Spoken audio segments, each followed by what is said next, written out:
কুমড়া বড়ি দিয়ে শিম আলু ভাজি। আসসালামু আলাইকুম, মাইমুনা রেসিপিতে স্বাগতম। আজকে আপনাদেরকে কুমড়া বড়ি দিয়ে শিম এবং আলু ভাজি দেখাবো।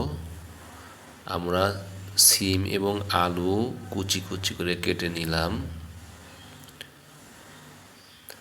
তারপরে পানি দিয়ে সুন্দর করে ধুয়ে নেব।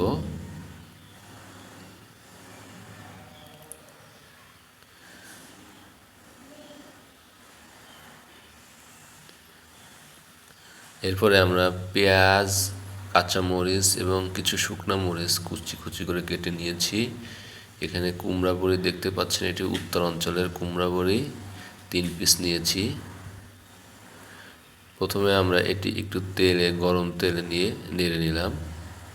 নেড়ে এটির কালার যখন ব্রাউন হলো তখন আমরা এটিকে উঠিয়ে নিলাম। এরপরে কাঁচামরিচ, পেঁয়াজ এগুলো আমরা গরম তেলে দিলাম।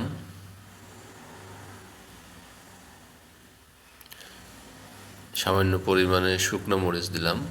শুকনো মরিচ দিলে একটু টেস্টটা আলাদা লাগে, সেজন্য। কুমড়ো বড়িটা ভেঙে আমরা একসঙ্গে সবজির সাথে রাখলাম। এরপরে হলুদ দিলাম, পরিমাণ মতো লবণ দিব। এরপরে আমরা তেলে যে আমরা কাঁচামরিচ, পেঁয়াজ এবং দিয়েছিলাম, সেটি যখন ব্রাউন কালার হলো, হালকা ব্রাউন কালার যখন হবে তখন আমরা পাঁচফোড়ন দিয়ে দেব।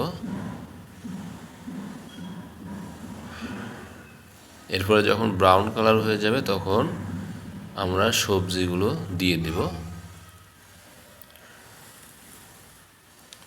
এরপরে নাড়াচাড়া করব।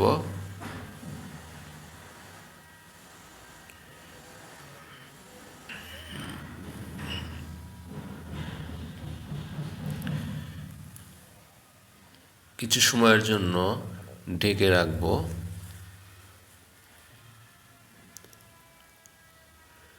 এটা হয়ে গেল, দেখুন কত সুন্দর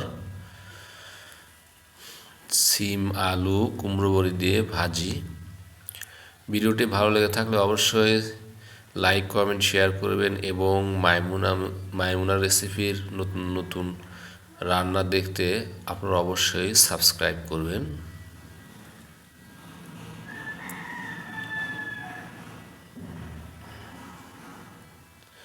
দেখুন হয়ে গেছে। যার যেমন পছন্দ সে সেভাবে এটি